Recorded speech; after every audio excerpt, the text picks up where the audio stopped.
slow up, no I don't take shit, I got no love for the fakeness. If you wanna play tough and wanna hate this, I'll always show up. I don't ever slow up, no I don't take shit, I got no love for the fakeness. If you wanna play tough and wanna hate this, I'll always show up and make a statement. I don't ever slow up, no I don't take shit.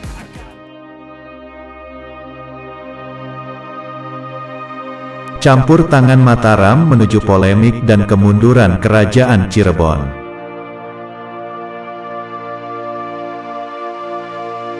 Tercatat dalam sejarah, bahwa pada masa Sunan Gunung Jati adalah masa keemasan Kesultanan Cirebon.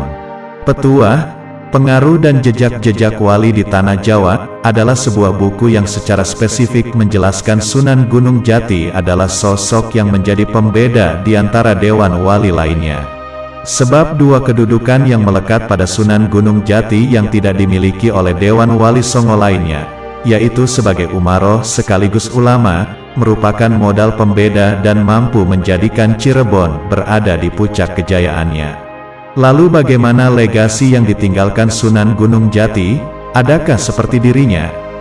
Sejarah panjang mencatat polemik berkepanjangan di Cirebon setidaknya setelah Panembahan Ratu I bertahta. Panembahan Ratu I mampu menjaga kedaulatan Cirebon sebagai negara merdeka. Keharmonisan hubungan bilateral dengan kerajaan lain mampu dia rengkuh.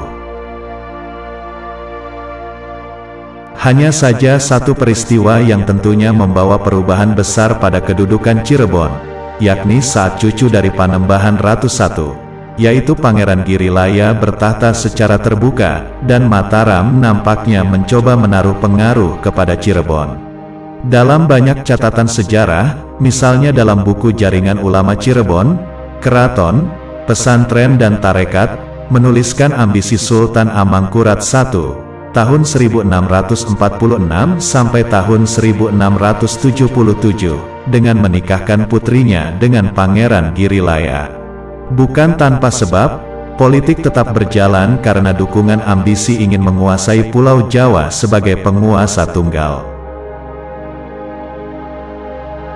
Cirebon nampaknya dalam genggaman Mataram dengan memanfaatkan Kesultanan Cirebon sebagai benteng utama untuk menghalau Banten.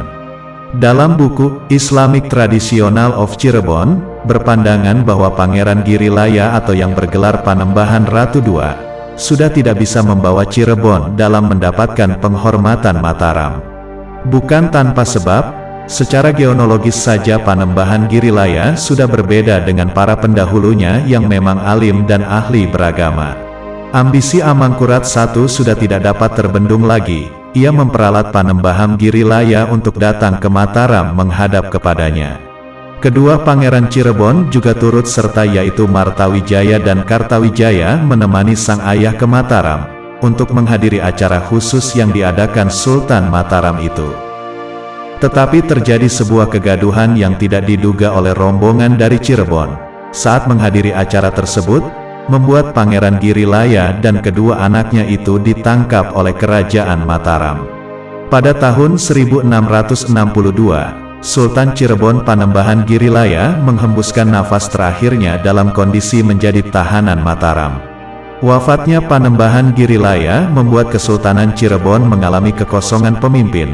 Peristiwa ini dijadikan kesempatan oleh Amangkurat I untuk mengintervensi secara politik internal Kerajaan Cirebon.